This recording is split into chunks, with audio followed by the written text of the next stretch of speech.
Priya initially was born, as you probably remember, in December 2012. There was this horrible gang rape that happened on a bus in New Delhi. The response was equally as bad as the crime itself, and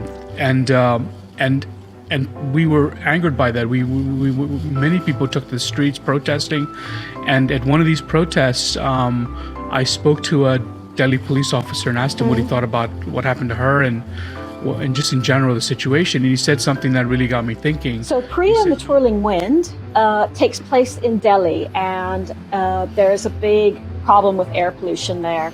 There's a sweet little girl named Soumya, who's the main character, and she becomes very ill from the air pollution.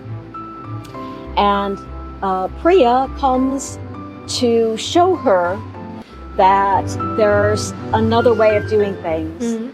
Welcome Team Priya and Twirling Wind on the Climapreneur show, and welcome to our puppets as well. We have with us Raven. Whom do we have with us today? Well, here's Priya. Hi Priya.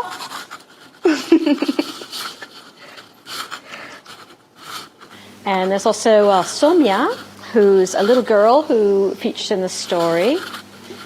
She's quite a sweet girl. Hi Soumya. Obviously, the voices for the characters are done by actors, so that's why they're not responding.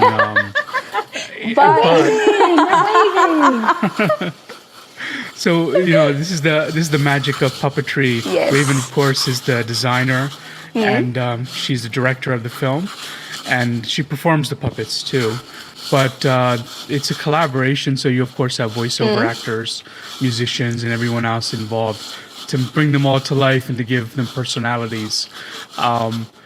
Maybe Raven can talk about how she went about creating the puppets, since we've... Oh, actually, this is your show. I don't want to take...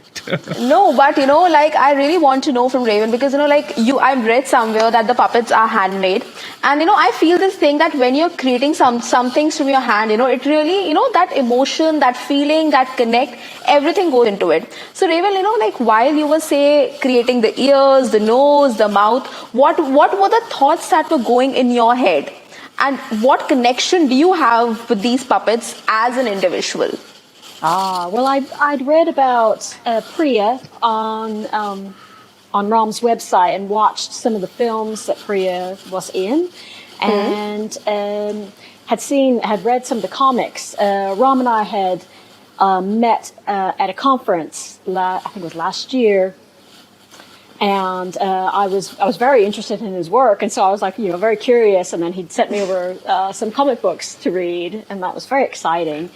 And it's just beautiful to see a strong woman hero in a story, and I did connect with the difficult situations that Priya had been through in some of the original comics, and I just love the idea of her continuing to try to help other people.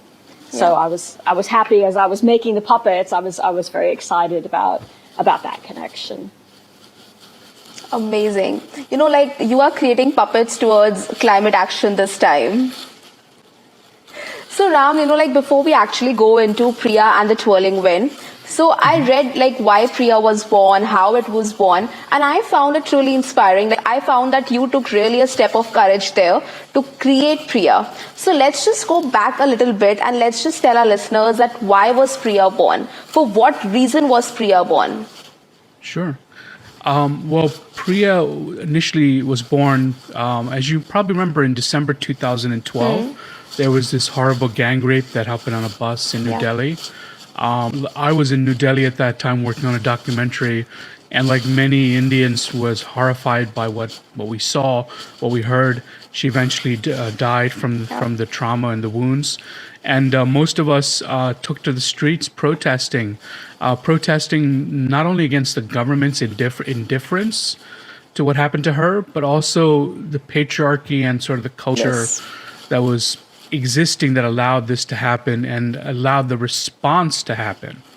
the response was equally as bad as the crime itself, and and we were angered by that. Many people took to the streets protesting, and at one of these protests, I spoke to a Delhi police officer and asked him what he thought about what happened to her and just in general the situation. And he said something that really got me thinking.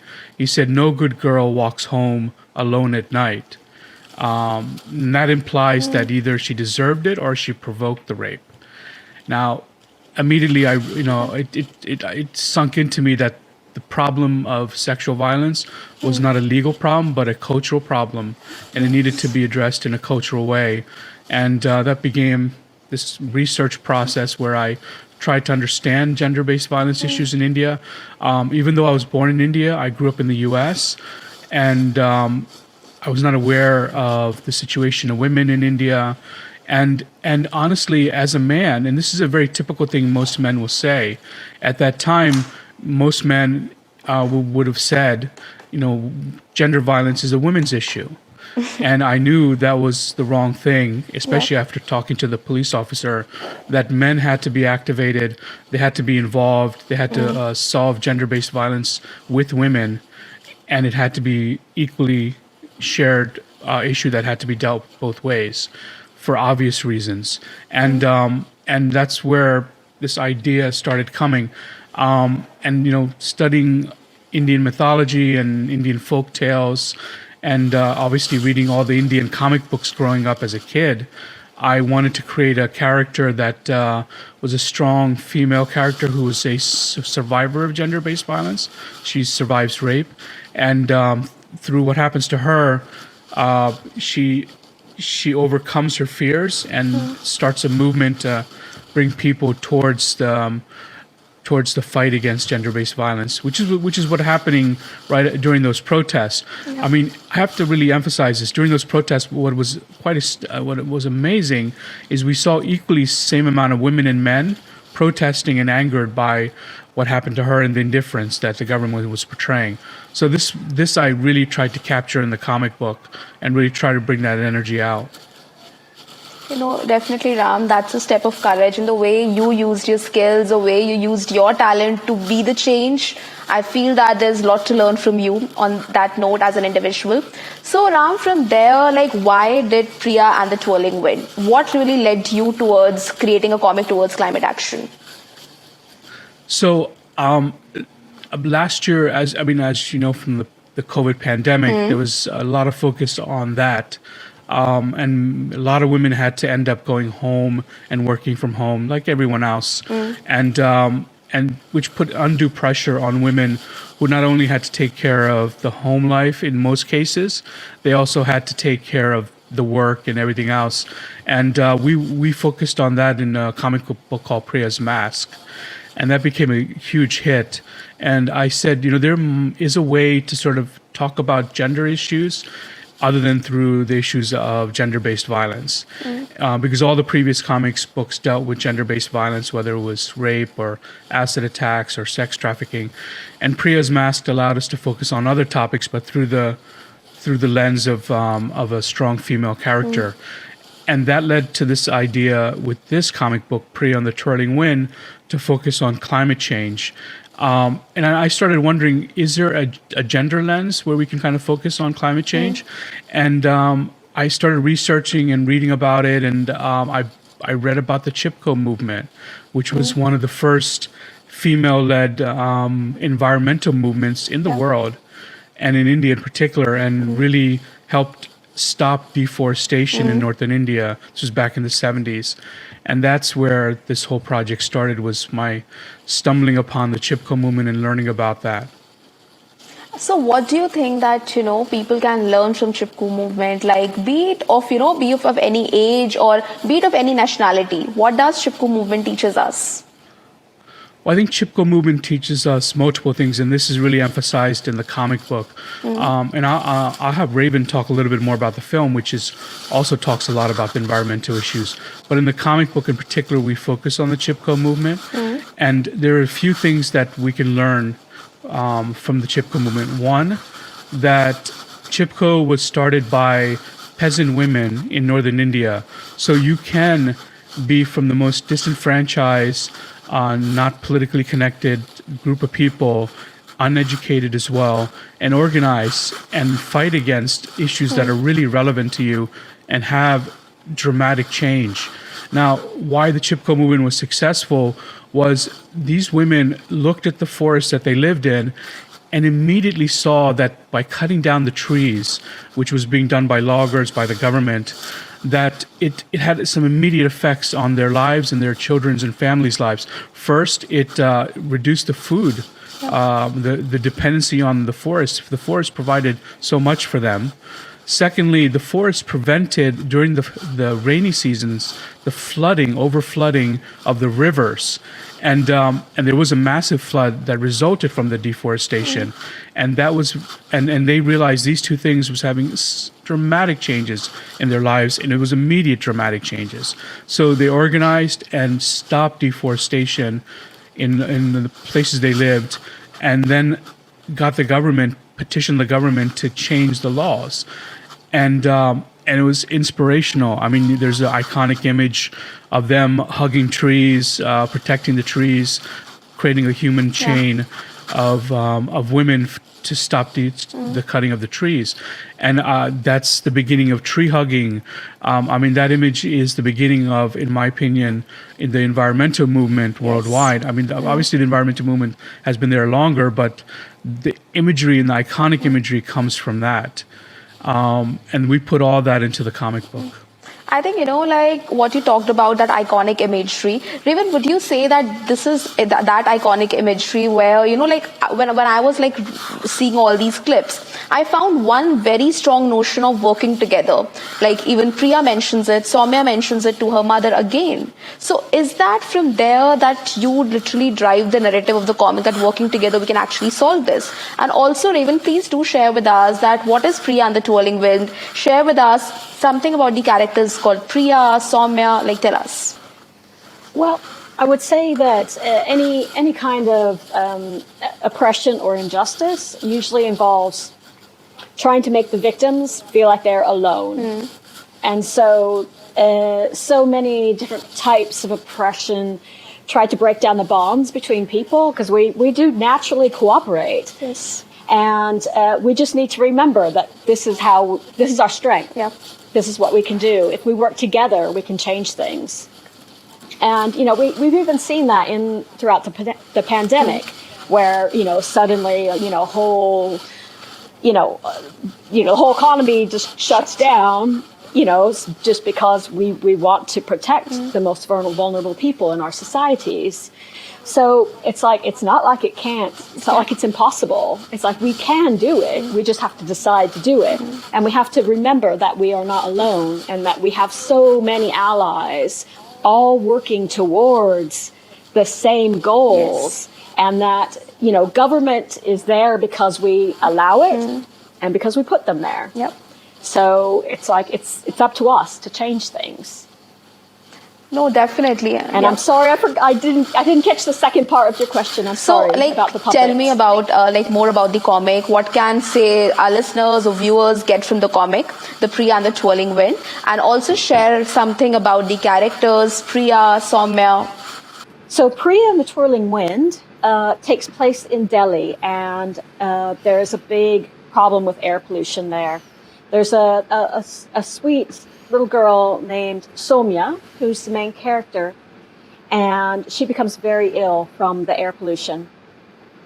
And Priya comes to show her that there's another way of doing things. And Priya shows her magical land where the air is clean, the water is clean, where people work together. And when Soumya returns, she has a new insight that when people work together, they can change what's wrong with society. So is that the message that you want the viewers to take away from the comic? I just want people to see that when we work together, we can change things, and that no one is truly alone in all of this. Definitely. Like Shubhra, you have given your voice to this comic. Like I feel that when you give your voice to something, you're actually giving your heart and soul to it, and you're living that character actually. So, while you were able to do that, what relationship have you built with, say, this comic, with climate action, and with Priya? And did it had an impact on your personal life? So I think overall with Priya, I've always felt that it's a very inspiring, character. And especially this time with this comic book, there are so many characters. It isn't just Priya, actually. Now we have Bodhi and we have the twin dragons, and the way Raven has colored all the characters and literally brought them to life with her creativity. I really, as an artist, I feel that there was so much room to, really adopt voices and characteristics. And then on top of that, we're talking about something that none of us can ignore, and that is our environment. And no matter, no matter at what level you are, whether you're talking about, your home, or you're talking about walking outside, or anything that you do, the environment it's so much in our conversation nowadays, because we all are like sort of seeking healthy surroundings, clean air, and surety that we are able to consume food that's not polluted and all of that. So I feel like it was an opportunity to just address these concerns that everyone has nowadays. And I really appreciate that I've been able to work with a team that is able to do that in a very creative manner. So as an artist, that's fulfilling. And as a person, it's grounding, because we get to talk about things that matter today. Definitely. And also, like Shubhra, you mentioned that, like there have been so many characters. So my question to you would be here, Raven, that like how did you differentiate between the characters? And for example, like what were the elements that you put into Priya specifically for this series? Like were there any things that you did there? Like for example, the color maybe, or the way she looked. Well, I looked at a lot of the previous comics and the little short films that Ram had put together previously that feature Priya, and I wanted her to look a bit younger, because she's interacting with this child. So I wanted her to look more like a teenager rather than an adult, just to help inspire kids, just so that they could see that it was someone they could relate with, who might be more, kind of on their level. And I just really enjoyed kind of like trying to bring a sense of strength and defiance to her appearance and personality. So Ram, like I read that you have worked a lot in augmented reality. So define to us your relationship with AR and what led you to use this towards climate action. And also added to this is what more opportunities that does AR really opens up towards climate action. So augmented reality is a invisible layer, which involves animation, other stories, pop-up images that exist in the comic book and in artwork, almost like an OCR code, and it's activated by scanning that image using an augmented reality app on your phone. And when you do, the comic book comes to life and becomes a pop-up book. And what I really found amazing is with Priya and the Twirling Wind and working with Raven, we were able to film all the puppets on green screen and then basically incorporate them into the comic, so that literally the comic book characters come to life as puppets and talk back to you and send you messages and interact with them. Now, I started doing augmented reality back in 2014 with the first comic, Priya Shakti, and we were one of the first comic books to use AR, not only in India, but all over the world. And we were very much on the forefront of integrating technology with art and comics and literature, and been doing it ever since. We've done extraordinary, huge augmented reality murals in Delhi, Mumbai, Bangalore. Some of them are still up. I think the one in Bangalore is still up, and anyone can see it and scan it, and they'll see the animation pop out of the walls. It's a beautiful way of engaging people, and to embed additional stories and messages that you don't need to directly talk about in the comic book. So when you scan the pages, you can get additional stories and messages about climate change. And I feel, especially with street art and marketing on the street, it's a great tool for people to kind of experience the work in a different way. Yes. Now, how it can be used as an advocacy tool, it's more of a messaging tool. So if you can figure out how to hone the message to fit the advocacy, then it can be effective. But I need to emphasize it is still relatively new. When I started in 2014, this was way before Pokemon Go came out. This is way before even Apple and Facebook even used augmented reality. So, things have dramatically changed since then. And it's still relatively new. And it's, Yes. something you have to kind of know about. No, definitely. And like, what would you say does the relationship between comic book, animation, and climate action looks like? Well, I think people are very interested in learning about this topic and learning it in a creative way. Yes. I mean, right now, all the messaging that's coming about climate change is depressing.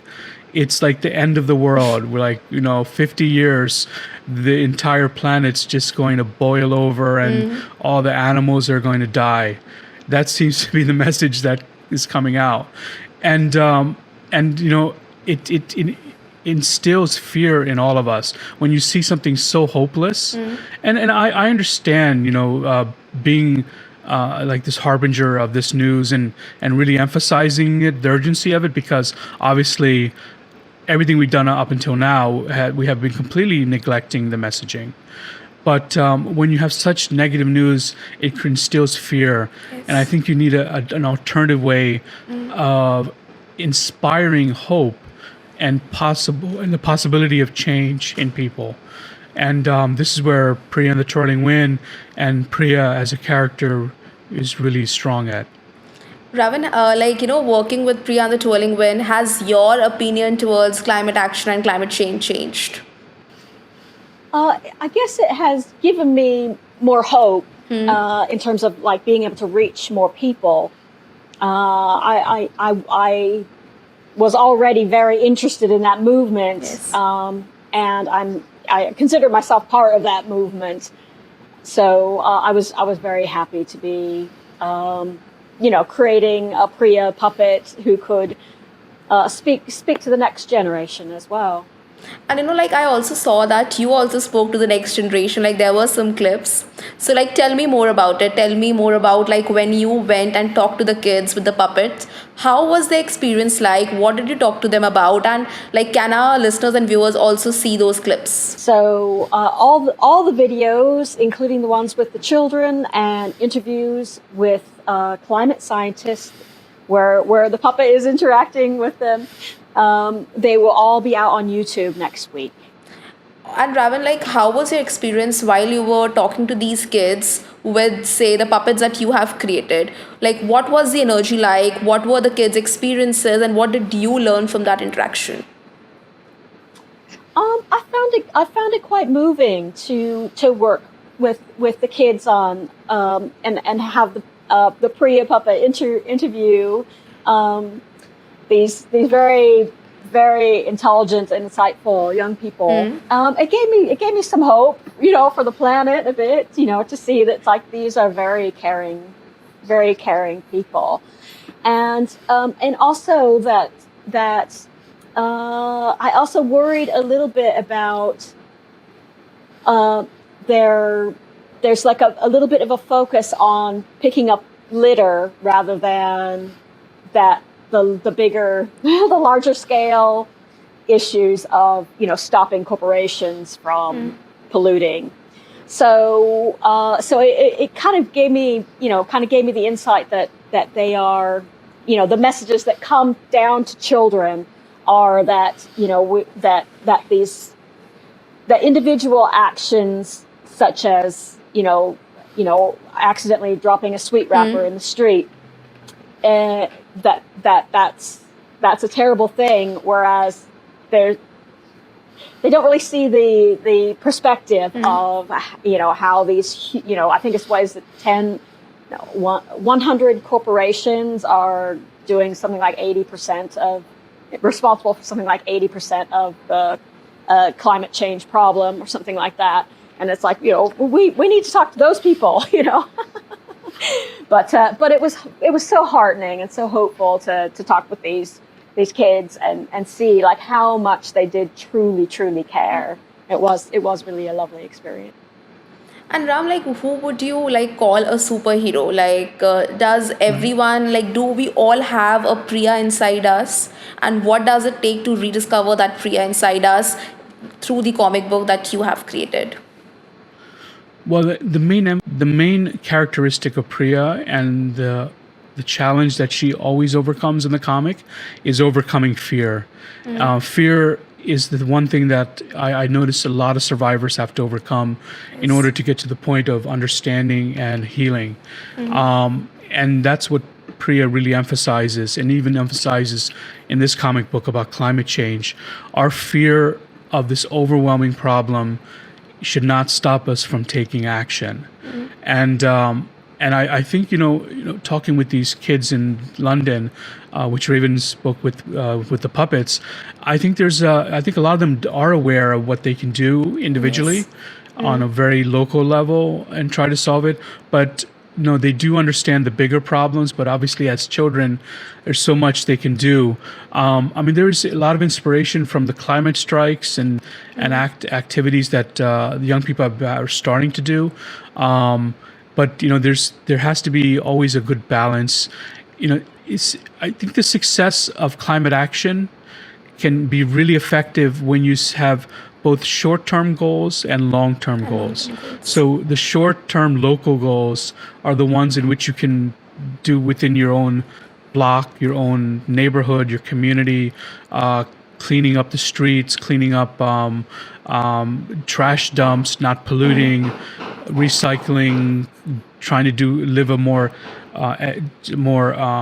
economic and environmental friendly life as well, things like that. And then on a global level, as mentioned, we can really lobby and focus on the corporations and the big polluters who are causing all of this. And also, of course, try to weed ourselves off of fossil fuels. That's a bigger problem as well. These are tough things. We've created large systems all over the world to create this level of comfort for us, and to sort of pull the plug and slowly reduce it. It's a challenge for many people, and especially a bigger challenge for countries that are developing. Because they are now experiencing all these luxuries that the systems have created, while we have to sort of almost like an addict get ourselves off these systems. So this duality exists all over the world, but it has to be done.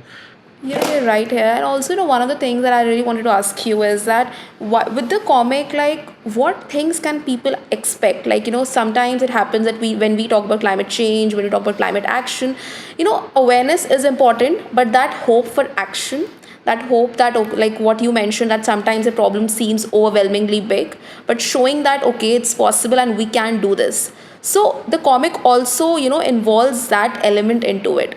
So what are the other elements that people can see in the comic, and what can they really learn from that, and something that you would actually say that, okay, you have to see this for this thing? What would be that? Well, there's two elements that I want to emphasize. One, of course, is very specific to India, and then one more globally. The comic book, of course, was created for audiences in northern India, which every year faces in this toxic haze that creates horrible numbers of air pollutants, which affects young people with asthma and kills many people as well. There's some very clear things that we can try to figure out in northern India, which Raven beautifully illustrates in the film. One, of course, is the farmers burning their fields. We have to figure out another solution to that. the toxic haze from the factory smokes, and of course from the cars, air pollution from the cars. These are three things that can, if there are ways of not only through innovation but through government policy, we can change. We can see a dramatic reduction in the air pollution in northern India. So that's one thing on a very specific to India, and the comic book does talk very specifically to India on that level. And then on a global level, these problems you can see in like Los Angeles, which had to deal with the toxic smog back in the 80s and 90s. And through government policy, California, in particular Los Angeles, made some dramatic changes and reduced air pollution from cars, emissions. And so there's things that can be learned from the comic that can be implemented in other parts of the world. And something else as well. I think the Chipko movement, which is we really emphasize, and which a lot of people outside of India do not know about. In fact, I think a lot of people inside of India don't even know about the Chipko movement. Is a story and a metaphor in a literary sense that can be implemented in a lot of policies and on the local level in many communities. And the best part is we also have the legendary Vanna Shiva talking to Priya. Like, I think that interview in itself is magic. Yes. So, like Raven, when you were like doing this, when you were creating this, what were the elements you were like, you were not be like, I'm not going to compromise on these elements. These elements have to be there no matter how difficult it is, no matter how challenging it is. So what were those elements? Well, let me think.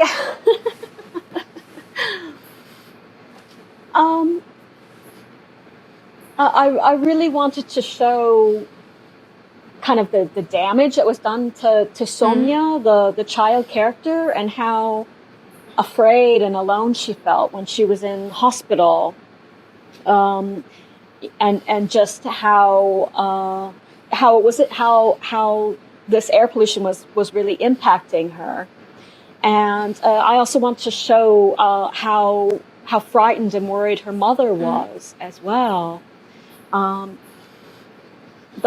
think those were the main things that I really wanted to show in the film, so that it, a lot of children's films don't necessarily show, a child might go through a challenging situation, but they're like, oh, that was nothing, everything's fine now. But I just really wanted it to people to understand how serious it was. So I think that was important to me. Amazing. So, like, what would be your final messages for people out there who have like known now what Priya and Twirling Wind is? I mean, for me, it's just that together, as a species, we've made these big problems in the world, but it's because we work together, and it's because we do tend to cooperate. That's our innate nature, is to cooperate with each other. And so together, we can get out of that situation that we've put ourselves in. We can get out of it. I mean, there may still be, some serious damage that we've done, but we can change the course of where we're going. Yeah. But we do have to work together. And Revan, like you guys are examples towards it. Like, we always say that climate action is transdisciplinary. No matter what background you come from, you don't have to be a climate scientist. You don't have to be, a core climate professionals. But with your skills, you can make a difference. You, Raven, like with puppets, you made a difference. Ram with AR and technology and media is making a difference. And Shubhra with her voice has made a difference. So do other people in your team have made a difference. And I think that is the magic that you guys have created coming together. And like the beautiful thing to me here is that you are not just giving a comic out there, but you are actually setting examples. Because you have done it and you're asking people to walk on the same path. So that's amazing to me. Ram, what would be your final message? And also, are we going to see like what's next with Priya and Twirling Wind? Are we going to see more Priyas and more, comics in the environmental and the climate action space? Well, Priya and the Twirling Wind is our first endeavor in using puppets, and it was very exciting working with Raven.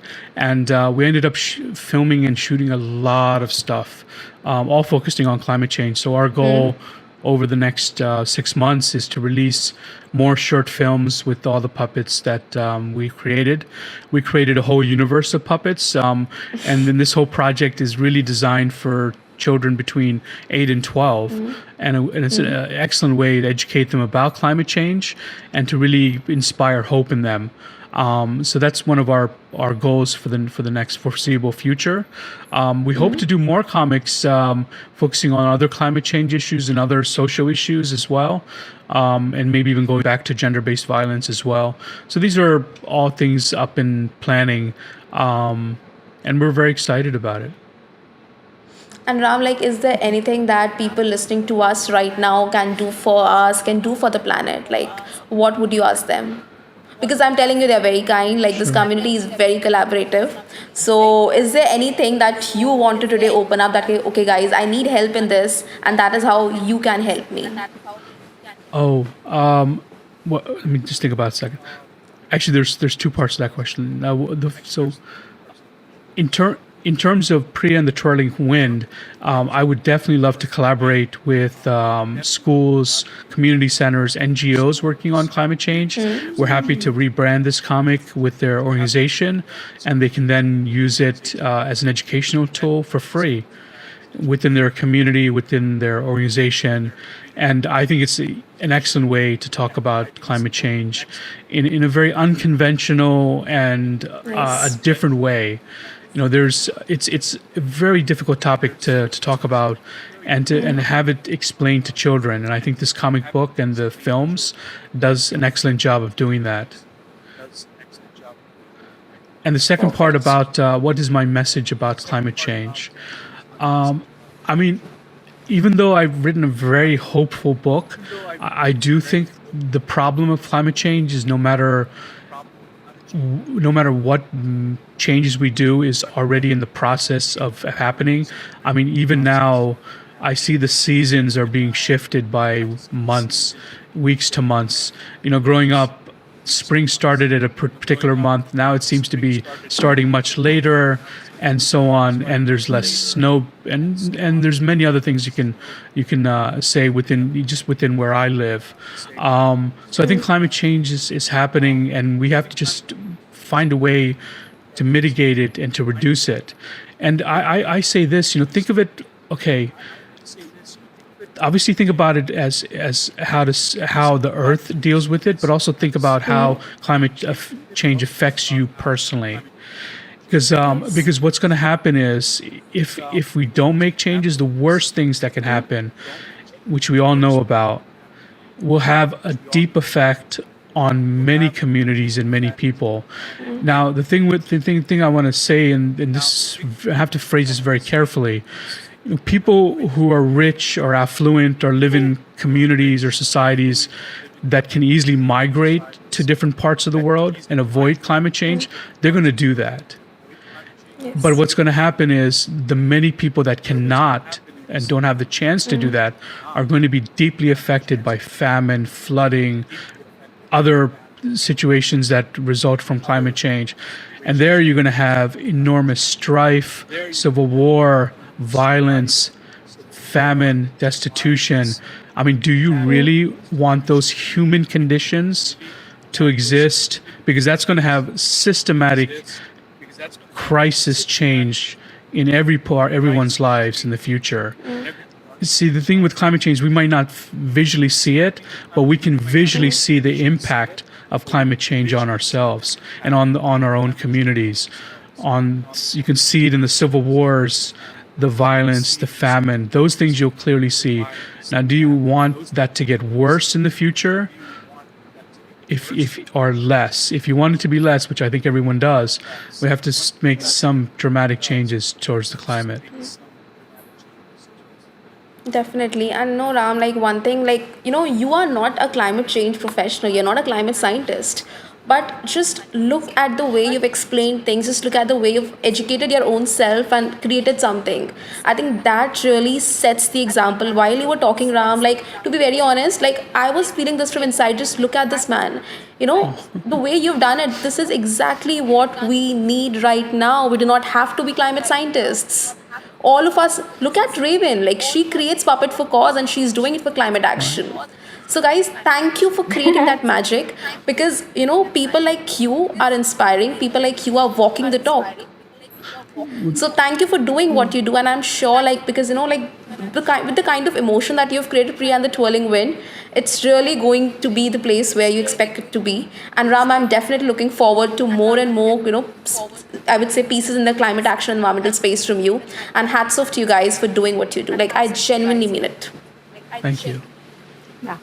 And Shubhra, like, like we talked about this earlier as well, that, when this opportunity came up for you to be the voice of Priya, what made you said, like, yes? Like, what were the thoughts in your mind when you said yes to I it? think it's such, like I said before, that she's such a brave and aspiring character that I just wanted to, do a good job at that. That's all, and make it seem like that she's someone, who can give us all inspiration. So that was the motivating factor. And what would be your message for our listeners and for our I viewers? would say that if you want to say something that you want people to listen to, or if you want to communicate about topics that are not easy to communicate about, you should lean into your creativity, and you will find that it makes it makes it a lot more interesting, and you can reach more people, because through creativity, you will find innovative ways to say what you want, and people will feel they'll hear you, because they are also seeing the creative angle you take. So I think any important message can reach even more people if it has a creative essence, if it has a creative. If there was, say, a part Priya and Twirling Wind 2, what do you think, like, is the message that you would like to give there? Like, what would you think that the story angle for you would be there? Because you have given the voice to it and feel that you somewhere feel the character. So what do you think should be the I think that extension? this has been a very much a group effort. I mean, so much work has gone in through Ram and Raven working on the puppets, and physically making sure that they are able to film those segments. It's all, so I think it would be more of a group decision of what we would want that to be. But if you're asking me personally, I would lean into more of the story. There's so many areas of the environment that we can talk about, so many communities, and maybe we could talk about the world in large, beyond just one place, and see commonalities of how the same things keep repeating in different places with respect to environment.